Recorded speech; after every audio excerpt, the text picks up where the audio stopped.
Meus irmãos, vamos neste momento,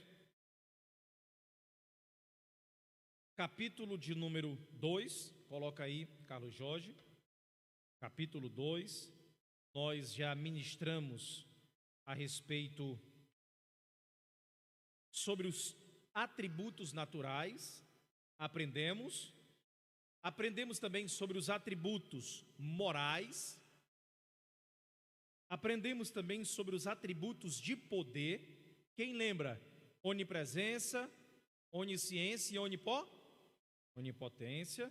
E hoje, creio que nós iremos fechar o assunto. Vamos falar sobre os nomes de Deus.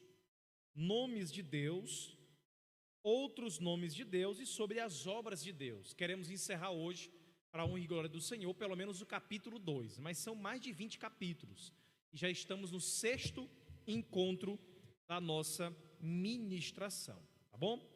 Então, vamos lá sobre os nomes de Deus. Vamos aprender, a partir deste momento, os nomes do Senhor Deus, especificamente no Antigo Testamento, tá bom? Gênesis capítulo 1, verso 1. Abram a Bíblia, por gentileza. Primeiro nome que nós iremos explicar. Diz assim, primeiro livro de Moisés, chamado Gênesis, capítulo 1, verso 1. No princípio criou Deus os céus e a... No princípio criou Deus os céus e a... Maravilha. Você está vendo aí na sua versão em português o nome Deus. Mas os irmãos sabem que o Antigo Testamento não foi escrito em português, foi escrito em hebraico. Então, os nomes que trarei para os irmãos têm a ver com o texto original. Se fôssemos ler esse texto aqui de Gênesis capítulo 1, verso 1, no hebraico, ficaria Bereshit bara Elohim. Então, é o primeiro nome de Deus na Bíblia, é Elohim. Ok? Os irmãos entenderam? Digam amém. Maravilha. Então, vamos lá, curve a sua cabeça e vamos orar neste momento. Eterno e soberano Deus, maravilhoso Pai, estamos mais uma vez em Tua presença para Te louvar e bendizer o Teu santo e poderoso nome. Continue falando conosco, Deus, por meio da Tua poderosa palavra. Abra nossa mente, abra o nosso coração, que venhamos entender os Teus desígnios eternos, sabendo que o Senhor tem um controle de tudo em Tuas mãos. Abençoe cada filho Teu, cada servo Teu, sustentando em tudo, Pai, até mesmo nos dias mais difíceis, que possamos perceber que ainda assim o Senhor está conosco como Deus presente. É isso que nós te pedimos, em nome de Jesus, amém. Os irmãos, só para informar, os irmãos viram o andaime ali na entrada, é porque amanhã a gente vai acabar com essa escuridão aí na porta, viu? A gente vai botar 2 refletores aí para ficar que nem a luz do dia. Ficar claro, um de 200 watts aqui e de 100 watts ali na... Vamos lá. Igreja, a Bíblia, especialmente o Antigo Testamento, ele apresenta diversos nomes pelos quais Deus é chamado, ok? Principalmente o Antigo Testamento. E cada um desses nomes revela algo acerca do seu caráter e das suas obras. Então, toda vez que você olhar um nome de Deus, é o Elion, é o Adonai, é o Olam, Tsequenu, Javé, Yavé, tem a ver com um aspecto do seu caráter e da sua obra. Por isso que existem diversos nomes de Deus na Bíblia. Deus, ele não é conhecido por apenas um nome.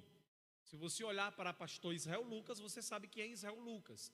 Se você olhar para a irmã Gardenha, todos conhecem a irmã Gardenha. Se perguntar quem é o Ismael, já tem definido, Ismael, o cantor, sabe onde mora. Mas Deus, ele não cabe no nome. Deus, ele não pode ser definido por um único nome. Os irmãos já entenderam a sua onipotência, a sua onisciência, a sua onipresença.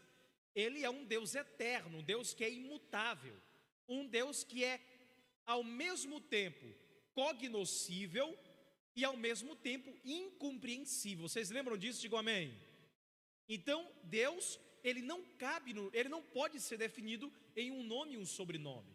Por isso que a Bíblia, ela apresenta diversos nomes para Deus. Ok? Então, esse deve ser o primeiro entendimento que temos para entender os nomes de Deus na Bíblia. Então, vamos lá. Capítulo 2, subtópico 4. Coloca aí. Só isso. Subtópico 4. Deixa só, volta mais 2, deixa só o subtópico 4. Diz assim a nossa lição. Oi. Sim, tem. Porque tem um dos nomes que aparece assim: o Deus que amamenta. Tem a ver com um aspecto contextual. Não é verdade? Então vou explicar daqui a pouco. Muito bem lembrado o irmão Sérgio. Também tem a ver com o contexto no qual o nome está inserido. Porque é o contexto que determina a necessidade do povo e o agir de Deus. Vamos supor, um povo que está em guerra, ele é o general, o Deus Todo-Poderoso, Rafá, aquele que tem todo o poder, Deus forte. Vocês entenderam? Então, cada particularidade contextual é apresentado um nome específico que se enquadra ao fato que o povo de Deus estava vivendo. Ok? Então, vamos lá. O Deus verdadeiro, revelado nas Escrituras, apresenta-se a si mesmo com diversos nomes e títulos, que são inerentes à sua natureza e que revelam suas obras e seus atributos. Há 3 termos no Antigo Testamento hebraico para Deus. Então, quantos termos existem no Antigo Testamento para Deus, igreja? Quantos? 3. Pronto. Vamos lá. Primeiro, El. Todo mundo conhece. E as suas várias designações. É o Elion, é o Adonai, é o Shaddai. Mas o primeiro é El. El. O segundo, Eloá. O terceiro, Elohim. São os 3 nomes que mais aparecem para Deus no Antigo Testamento. O Novo Testamento grego, ele usa o substantivo theos para Deus. O nome El significa ser forte, ou seja, aquele que é proeminente, sendo um termo semítico muito antigo para a divindade, usada para identificar o Deus de Israel. Coloca aí, Carlos Jorge, o texto de Gênesis capítulo 33, verso de número 20. Vamos lá entender como é que está escrito lá. Olha aí, ó. E levantou ali um altar e chamou-lhe Deus, o Deus de Israel. O Deus de Israel. Muito bem. É, contudo, empregado também para deidades dos antigos povos semitas, como nomes próprios e como apelativos. Eloá é uma forma expandida de El, e Elohim é o plural de Eloá. O nome Elohim refere-se à ideia mais abstrata da deidade, de um Deus universal e criador do mundo, indicando a transcendência da sua natureza. Deus, ele é apresentado pela primeira vez na Bíblia com esse nome. No princípio, criou Deus os céus e a... Pronto, Elohim. Alguns discutem, alguns teólogos, que aqui, por ser o termo plural de El ou Eloá, refere-se à Trindade. Deus Pai, Deus Filho e Deus Espírito Santo. Elohim. Se você pegar algumas bíblias de estudo, vai ter lá na nota de rodapé essa explicação, que é o primeiro termo que é usado para Deus na Bíblia é Elohim. Onde é que está? Gênesis capítulo 1, verso de número 1. E é o único nome empregado para o Criador no relato da criação em Gênesis capítulo de número 1. Ok? Agora vamos lá. O tópico 5, A partir disso eu começo a explicar mais detalhado. Existem, igreja, outros nomes que são mencionados nas Escrituras, os quais também revelam a natureza e os atributos do Deus de Israel, como Elion, Shaddai, Adonai, Yahvé. Por exemplo, o nome Elion significa Altíssimo. Repita comigo, Elion significa Altíssimo. Bendito seja Abraão, Deus Altíssimo. Lá no original é Elion. Gênesis capítulo 14, verso 19. Eu vi ao Senhor assentado sobre um alto e sublime trono. Isaías 6, verso 1. O nome Yahvé, ele é conhecido por meio do tetragrama. As 4 consoantes do nome divino, que é Iod, Re, Vav, Re. A palavra Jeová, ela foi criada. É isso que a nossa lição nos ensina. Quando eles pegaram Yahvé e juntaram com as vogais de Adonai, aí surgiu a palavra latinizada, aportuguesada, Jeová. Mas Jeová não é um termo bíblico. Olha como é que diz aqui na frente, ó. Identificaram também como Jeová, cuja forma foi inventada no final da Idade Média, quando as vogais do nome Adonai foram inseridas nesse tetragrama. A forma híbrida, que é Jeová, não é bíblica, mas assim ela foi passada para a nossa cultura ocidental. Entretanto, aos poucos esse nome vem sendo substituído pela forma Yahvé ou Javé. Então, é mais correto referir-se ao Deus do Antigo Testamento, ao Deus Pai, Deus Todo-Poderoso, aquele que fala com o seu povo, Deus de promessa, Deus de aliança, Deus que se comunica como Deus, chamando ele de Yahvé ou Javé. É mais correto do que chamar de Jeová. Não que Jeová, eu estou pecando. Não. Tem pessoas que levam para o extremo. Deus conhece a intenção do nosso coração, Ele sabe a quem nós temos adorado e crido. Mas é bom deixar claro para os irmãos que a palavra Jeová, ela não é bíblica, ok? Pastor, como é que surgiu? No Antigo Testamento, os que copiavam a palavra de Deus, os copistas, conhecidos no Novo Testamento como escribas, eles não escreviam o nome de Deus, devido à sua reverência, devido ao temor e tremor que eles tinham com a palavra Deus. Então, ao longo do tempo, a pronúncia original, ela caiu em desuso, porque quase ninguém pronunciava pelo temor e pela reverência. E até mesmo a escrita, os manuscritos hebraicos mais antigos, ele não contém o nome de Deus assim como ele é, mas apenas as consoantes. O hebraico, ele só tem consoantes, ele não tem vogais. É Aleph, Beit, Gimel, Dalet, Re, Vav, Zet, até a última letra. Então, o que eles fizeram? Pegaram um tetragrama, que é Y, H, W, H, Iod, Re, Vav, Re, e juntaram com as vogais de Adonai. Os irmãos estão entendendo? Digam amém. Pegaram as vogais e apareceu um nome, que foi Jeová.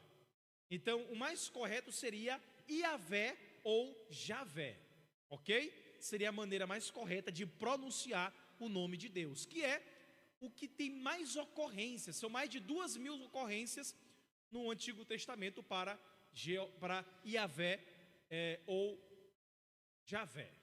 Os irmãos entenderam? Digam glória a Deus. Maravilha. O tetragrama vem do verbo ser, no hebraico da expressão eu sou o que sou. Isso revela que Deus ele tem existência própria, ou seja, existe por si mesmo. Ele é imutável. O que causa todas as coisas é autoexistente. Aquele que é, que era e que há de vir, o eterno. O nome Javé aparece quando as características estão claras e concretas, sugerindo assim um Deus que é pessoal, que se relaciona diretamente com o povo. E Deus disse mais a Moisés: assim dirás aos filhos de Israel: o Senhor, o Deus de vossos pais, o Deus de Abraão, o Deus de Isaque e o Deus de Jacó me enviou a vós. Este é meu nome eternamente, e este é meu memorial de geração em geração. Então, nisso difere o nome Elohim no Antigo Testamento. A partir do ano 300 a.C., o nome Adonai ele passou gradualmente a ser mais usado que o tetragrama, até que o nome Javé tornou-se completamente impronunciável pelos judeus. Pronto, é isso que eu acabei de explicar, não é verdade? Agora eu quero trazer algo a mais para os irmãos.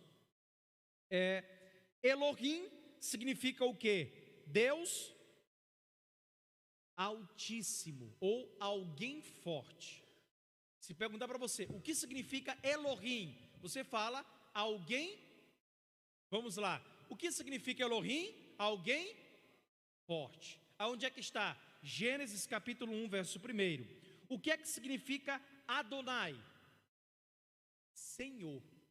Adonai significa Senhor. Pastor, onde é que está esse termo no hebraico Adonai? Josué capítulo 3, verso 11. Coloca aí, Carlos Jorge. Josué capítulo 3, verso de número 11. Diz assim a palavra do Senhor. Josué 3, 11. Eis que a arca da aliança, Josué 3, 11. Eis que a arca da aliança do Senhor de toda a terra vai passar o Jordão na frente de vocês. Então, esse termo aqui que aparece no texto, Senhor, no original é Adonai. Então o irmão pode até colocar aí em Josué 3,11, pode riscar aqui embaixo e botar o nome Adonai, que significa Senhor, como está no texto aí em português. Hebraico, aramaico são algumas porções dos livros proféticos, é uma pequena porção. Grego, Novo Testamento. Não, o Antigo Testamento ele foi escrito todo em hebraico, com algumas exceções em aramaico. O que é o aramaico? Aramaico é como se fosse um dialeto do hebraico, ou seja, é como se fosse o português, só que falado no Nordeste. Vocês entenderam? Exatamente, é regional, por isso que surgiu o dialeto aramaico.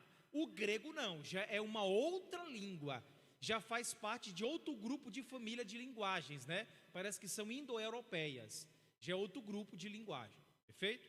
Mas aqui são apenas em hebraico, nós estamos falando. Iavé, uma pergunta com o irmão Albert. Existem alguns historiadores que afirmam que Jesus Cristo falava mais aramaico do que o próprio hebraico. Porque era uma língua, vamos dizer assim, vulgar. Isso. Era uma língua vulgar. Era falado pelo povo humilde. Isso. Então o povo entendia bem o que Jesus falava. Claramente. Claramente. Então o aramaico, é por isso que eles afirmam que o aramaico era falado por Jesus em maior quantidade de palavras, viu? Em maior quantidade de textos. Então os tradutores do Novo Testamento é que afirmam essa coisa, e vem aí os historiadores lá de Israel, né? Isso. Então afirmam esta versão. Então a gente grava bem isso, porque para não confundir a coisa. Agora o hebraico é a língua clássica de Israel. Perfeito, né? O irmão está totalmente certo. Que língua Jesus falava? É óbvio, aramaico, porque é a linguagem comum do diálogo, da conversação, do dia a dia, a linguagem comercial. Mas também ele entendia o hebraico, porque os escritos também naquela época tinha alguns escritos em hebraico, então ele dialogava também no aspecto hebraico. Os irmãos sabem, o dialeto aramaico ele advém da língua hebraica, ok? Mas naquela época, no século I, no contexto de Jesus Cristo, não se falava apenas em aramaico. Naquela época, vocês sabem que quem estava dominando era o Império Romano. Então, o latim estava surgindo, o grego já era falado mais do que o inglês hoje, porque a política de Alexandre o Grande era de helenizar os povos conquistados, ele não destruía. Onde ele chegava, ele traduzia as melhores obras, perfeito? Por isso que a Septuaginta é em grego. Ele pegava, reunia muita coisa e transformava na sua linguagem. Então, ele helenizava, conquistava o povo através da cultura, perfeito? Então, na época de Jesus, no século I, pelo menos 4 idiomas eram falados naquele contexto. O grego, o latim estava começando a ser mais usual no dia a dia, o aramaico também, e um pouco do hebraico mais nas escrituras, nas sinagogas, né? Aquela leitura mais textual, tá bom? Então, eram basicamente os 4 idiomas usados ali no século I. Os irmãos entenderam? Digam amém. Maravilha, vamos lá. Continuando aqui, os nomes de Deus no Antigo Testamento. Já fomos Adonai e Yavé, eu sou quem sou, Êxodo 3, 14 e 15. Agora vamos para o próximo, El Shaddai. El Shaddai, alguém sabe? Fica El Shaddai como? Todo o quê? Exatamente, abre aí por gentileza, Carlos Jorge, Gênesis capítulo 17, verso 1. El Shaddai significa todo o poder, Deus Todo-Poderoso. Olha o que diz aí, 17, verso 1. Quando Abraão atingiu a idade de 99 anos, o Senhor apareceu a ele e disse: eu sou o Deus Todo-Poder, ande na minha presença e seja perfeito. Ou seja, aqui no original é El Shaddai, não é Elohim, não é Adonai e nem Yavé. Aqui em Gênesis 1, 17, 1, eu sou Deus Todo-Poderoso, é El Shaddai. Então os irmãos já sabem o que significa El Shaddai. O que é El Shaddai, igreja? Deus Todo-Poderoso. Muito bem. O quinto nome, El Elyon, Gênesis 14, 18. Coloca aí. Gênesis 14, 18. E Melquisedeque, rei de Salém, trouxe pão e vinho. Ele era sacerdote do Deus. Como é que está no texto, igreja? Volta aí. Do Deus. Então, El Elyon significa Deus ao. Pronto. El Elyon significa Deus Altíssimo. Anote aí. Gênesis capítulo 14, verso 18. El Olam. El é L, Olam. O-L-A-M. El Olam. O que significa El Olam? Isaías 40, 28. Coloca pra gente. Isaías capítulo 40, verso de número 28. Olha o que diz aí. Será que você não sabe nem ouviu que o eterno Deus, o Senhor, o Criador dos confins da terra, nem se cansa, nem se fatiga, a sabedoria dele é insondável. Então, olhando para o texto, o que significa aí El Olam? Alguém sabe? Deus eterno. Anote aí. El Olam significa Deus eterno, baseado no texto de Isaías, capítulo 40, verso de número 28. Yavé Jireh, ou alguns dizem, né? Javé Jireh ou Jeová Jireh. Nós conhecemos mais por Jeová Jireh, não é isso? Jeová, mas é Yavé. Yavé Jireh. Gênesis capítulo 22, verso 14. Gênesis 22, 14. Olha o que diz aí. E Abraão deu àquele lugar o nome de o Senhor. Vamos lá, o Senhor proverá. Então, o que significa Yavé Jireh? O Senhor proverá. Muito bem, está no texto em questão. O Senhor proverá. Então, Jeová Jireh, ou Yavé Jireh, ou Javé Jireh, que é a melhor tradução, é o Senhor proverá, baseado no texto de Gênesis capítulo 22, verso de número 14.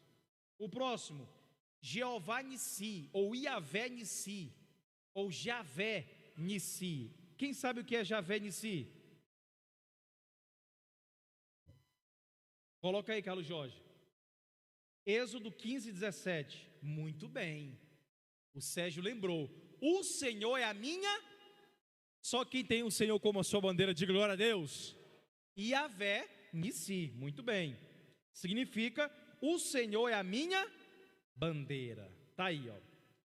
Êxodo 17, verso de número 15. Diz assim a palavra do Senhor: e Moisés edificou um altar e lhe deu o nome de o Senhor é a minha bandeira. Está aí, ó. O texto no original é Javé Nissi, ok? Continuando, já foi Javé Jireh, Javé Nissi, agora Jeová Shalom, ou Javé Shalom. Alguém sabe o significado? Ficou fácil, isso aí todo mundo sabe. O Senhor é a paz. O Senhor é a paz. Só quem tem a paz de Deus no coração, diga glória a Deus. Coloca aí, Carlos Jorge. Javé Shalom, o Senhor é a paz. Juízes capítulo 6, verso 24. Vão anotando, igreja.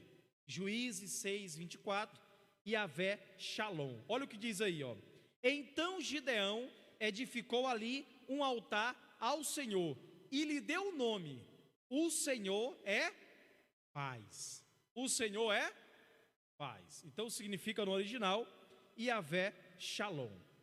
Outro nome, 1 Samuel capítulo 1, 13. 1 Samuel capítulo 1, 13. Jeová ou Javé Sabaote. Quem já ouviu falar nesse? Javé Sabaote. Isso, Sabaote. É menos ensinado esse. A gente conhece Jeová Jireh, Jeová Shalom, Jeová, etc. Nissi, mas Sabaote ou Sabaote é menos ensinado e menos conhecido. Coloca aí o texto, 1 Samuel 1,13. Olha o que diz aí, ó. Javé Sabaote.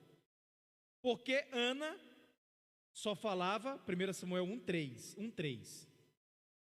1,3. 1 Samuel 1,3. Ó. Todos os anos esse homem ia da sua idade para adorar e sacrificar ao Senhor dos... Vamos lá, ao Senhor dos... Então o que significa Javé Sabaote? O Senhor dos exércitos. Sabaote. S-A-B-B, S-A-B-B, anote aí, S-A-B-B, S-A-B-B, são dois B's, A-O-T-H, Sabaote. Javé, os irmãos sabem como é que se escreve Javé, Y-A-H-W-E-H, que é a tradução para Javé ou Javé. Javé Sabaote, que é o Senhor dos exércitos, e a tradução. Qual é o texto, pastor? 1 Samuel capítulo 1, verso 3. Agora aqui existem várias variações desse nome. É Mekadesh, mas aqui está Mekadesken, está um pouco diferente. É o nome em hebraico, mas é Mekadesh, significa o Senhor que vos santifica. Está lá em Êxodo capítulo 31, verso 13. Coloca aí.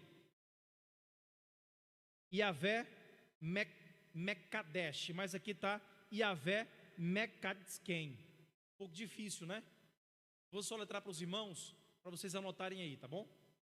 Coloca aí, M-E-Q-A,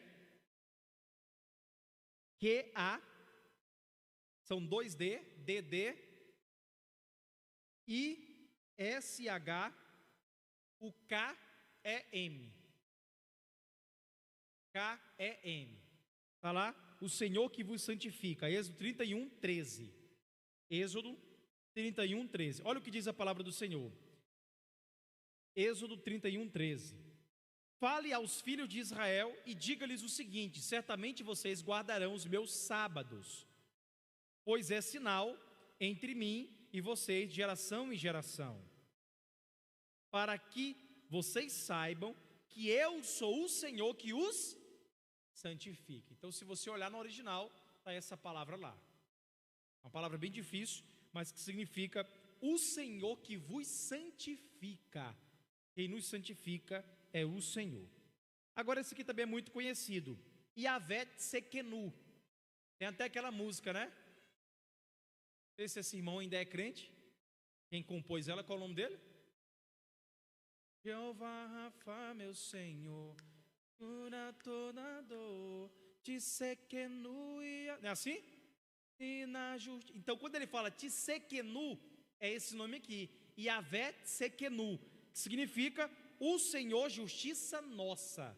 Então, repita comigo: o Senhor, justiça nossa. Coloca aí, Jeremias capítulo 23, verso 6. A música é essa, né? A canção. Tsekenu Yahvé, e na justiça é. Aí, Eloi, Eloi, Deus, no controle estará, meu Deus, tudo governa, né? A música é bíblica, graças a Deus, né? Yahvé Tsekenu significa o que, igreja? O Senhor é a nossa ou justiça nossa? Nossa justiça ou justiça nossa? Olha aí, ó. Nós já aprendemos aqui 12 nomes de Deus no Antigo Testamento. Quantos podem dizer glória a Deus? Maravilha. Coloca aí, Jeremias 23, 6, significa o seguinte: nos seus dias, Judá será salvo, e Israel habitará seguro. E este será o nome pelo qual será chamado. Olha como é que ele será chamado: Senhor, justiça nossa. Senhor, justiça. Só quem tem o Senhor como sua justiça, aí levante a mão e diga glória a Deus. Pronto. Yahvé Tsekenu é o significado. Glória a Deus, né? Os irmãos entenderam até aqui? Digam amém. Quem está comigo até aqui, diga glória a Deus. Alguma dúvida nos nomes de Deus? Alguma dúvida? Cristo. O Tsekenu,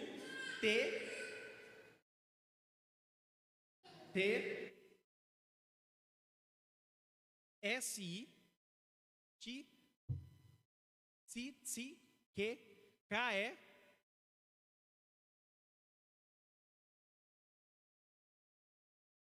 Aliás, caps look aí, apaga. T-S-I-D, tem um D. É Tsekenu. T-S-I-D, aí vem um K. E-N-U. Isso. T-S-I-D-K-E-N-U. Tsekenu. Maravilha? Pronto. Alguma pergunta, igreja? Se não há, diga glória a Deus. Maravilha. Então, sim.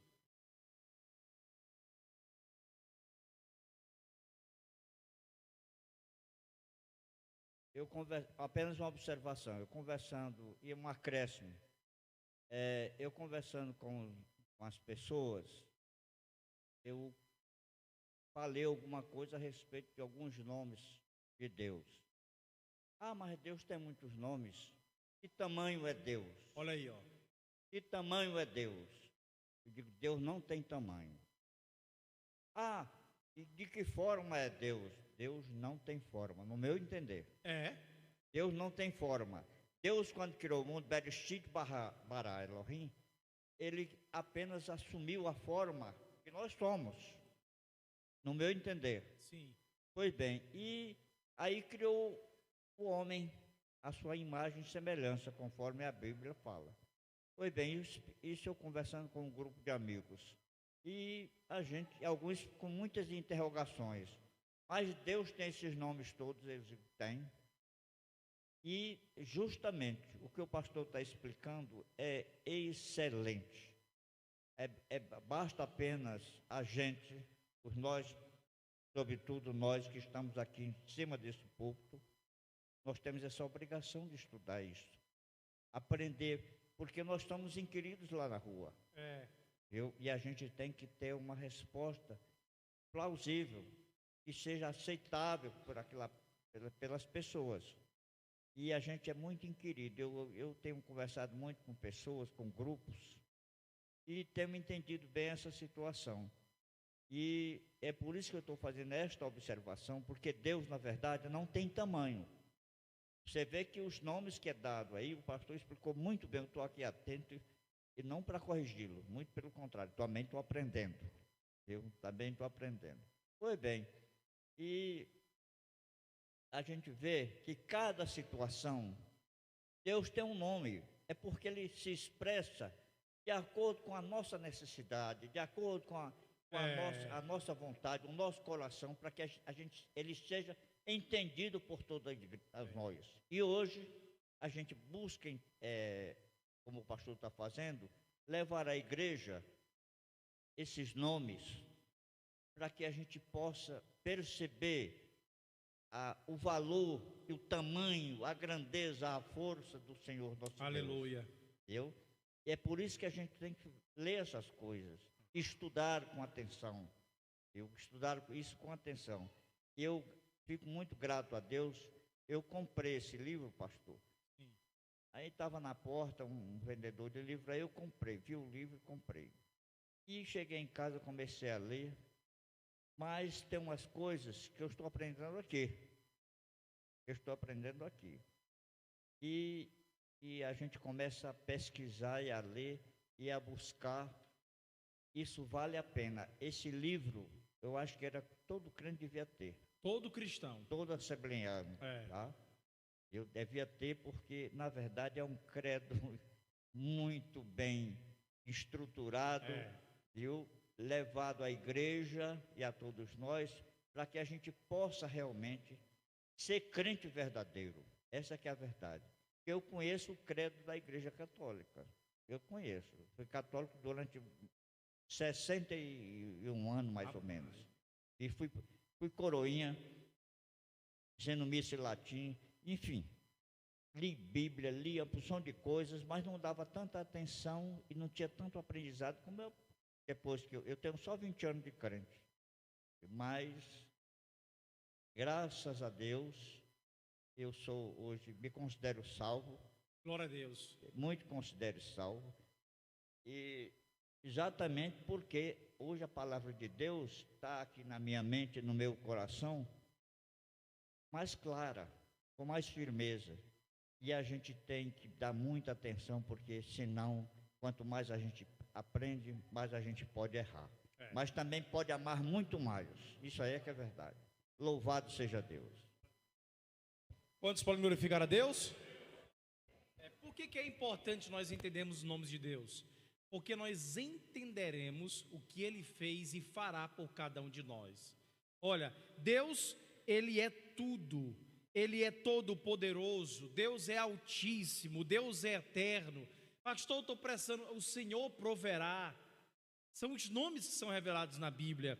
O Senhor é a minha bandeira. O Senhor é paz. O Senhor dos exércitos. O Senhor que vos santifica, o Senhor é a nossa justiça. Então os nomes, eles são importantes porque entendemos o que o Senhor fez, o que Ele está fazendo e o que Ele fará por cada um de nós. Por isso que é importante nós entendermos esses nomes. E como diz, nós aprendemos na quarta-feira passada que Deus, Ele não tem tamanho, não tem medida. Deus, Ele não cabe, Ele não pode ser enclausurado. Não é Ele que está presente no mundo, é o mundo que está presente diante da sua grandeza. Nós não podemos dizer que Deus é tudo e tudo é Deus, porque isso é uma heresia, é o panteísmo. Deus também não é um gás aonde Ele fica disperso por todo o universo, pelo contrário, mas Ele está em todo lugar, em toda parte, com todo o seu poder e com toda a sua glória. Quantos podem glorificar a Deus por isso? Então é assim que nós cremos, né?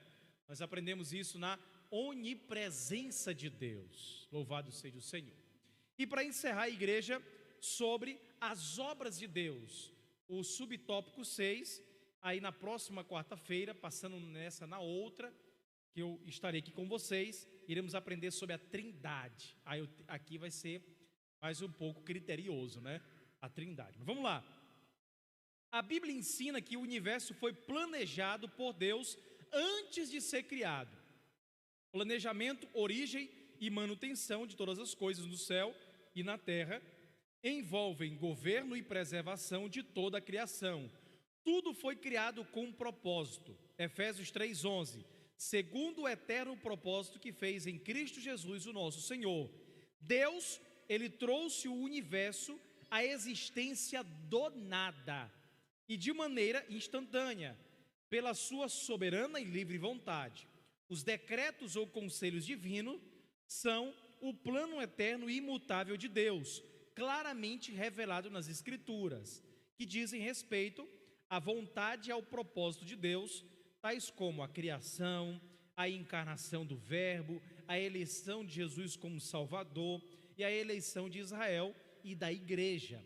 Trata-se de deliberações absolutas que nasceram do desígnio e propósito de Deus, trino, na eternidade, e que independem da ação humana. Esses desígnios eternos independem da ação humana. Não é o que eu faço que vai determinar aquilo que Deus já decretou, já determinou. Se Ele falou que vai vir pela segunda vez, o ser humano pode fazer o que quiser, mas ele voltará para buscar a sua igreja. Isso é um decreto eterno de Deus, e ele não muda, ele é imutável, ele é imutável. Olha o que diz João capítulo 42, Jó capítulo 42, verso 2: bem sei que tudo podes, e nenhum dos teus pensamentos pode ser impedido. Na área que aparece, né? E nenhum dos teus planos pode ser frustrado.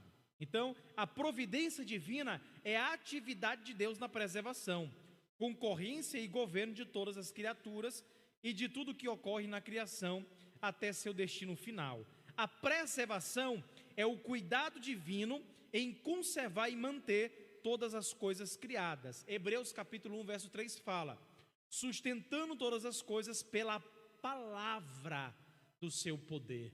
Eita, Deus maravilhoso, né? Então isso inclui o homem na providência divina, bem como os demais seres viventes, sejam eles animados ou inanimados, e toda a natureza. Deus cuida de todos os viventes, desde a estrutura mais simples até a mais complexa. Está tudo debaixo da poderosa mão de Deus. O mundo, ele não subsistiria sem o cuidado e a vontade preservadora de Deus. É também nesse sentido que opera a concorrência, né?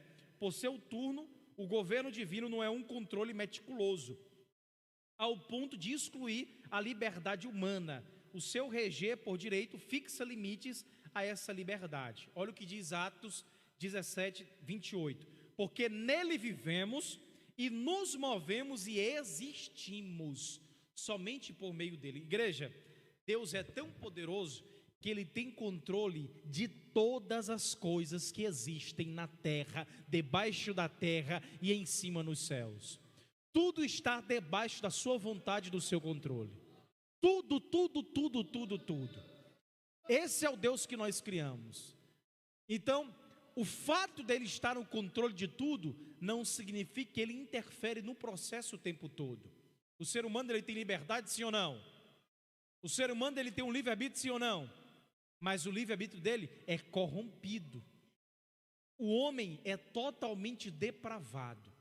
Não é o homem que escolhe Deus, é Deus que escolhe o homem. E à medida em que essa graça é estendida para os homens, aí sim podemos falar: Senhor, agora eu entendo e agora eu te recebo como meu único e suficiente Salvador. É assim que nós cremos. Deus sabe quem que vai ser salvo e quem não vai ser salvo. Como disse o irmão na última quarta-feira passada, na onisciência nós entendemos a presciência de Deus saber de antemão todas as coisas. Não necessariamente Ele determinou quem vai para o céu e quem vai para o inferno. Nós não cremos assim, porque a graça de Deus, a sua expiação é ilimitada. Deus não morreu por alguns, Deus morreu por todos, porque Deus amou o mundo de tal maneira que deu o seu Filho unigênito, para aquele que todo nele crê não pereça, mas tenha vida eterna. Só quem crê, levanta a mão e diga glória a Deus. É assim que nós cremos. Então, igreja, Deus, ele tem um controle da tua vida, da tua casa e da tua história. Quando nós entendemos isso, nós descansamos no trono da graça de Deus. as nossas ansiedades são deixadas de lado. Sabia disso? À medida em que encontramos conforto em Deus, as nossas esperanças estão ancoradas no Santo dos Santos, dentro do seu desígnio eterno. Então nada foge do controle das mãos de Deus, nada. Então você pode ir para casa descansar em paz, porque tudo acontece segundo a sua vontade. Pastor, e como é que eu posso usufruir disso? Seja fiel a Deus em todas as coisas, esteja na direção dEle, que Ele fará na tua vida, na tua casa, na tua história, nada fugindo da sua vontade. É assim que nós cremos. Só quem está nas mãos de Deus aí, diga glória a Deus. Então curve a sua cabeça em nome do Senhor Jesus. Vamos orar neste momento. Louvado seja Deus.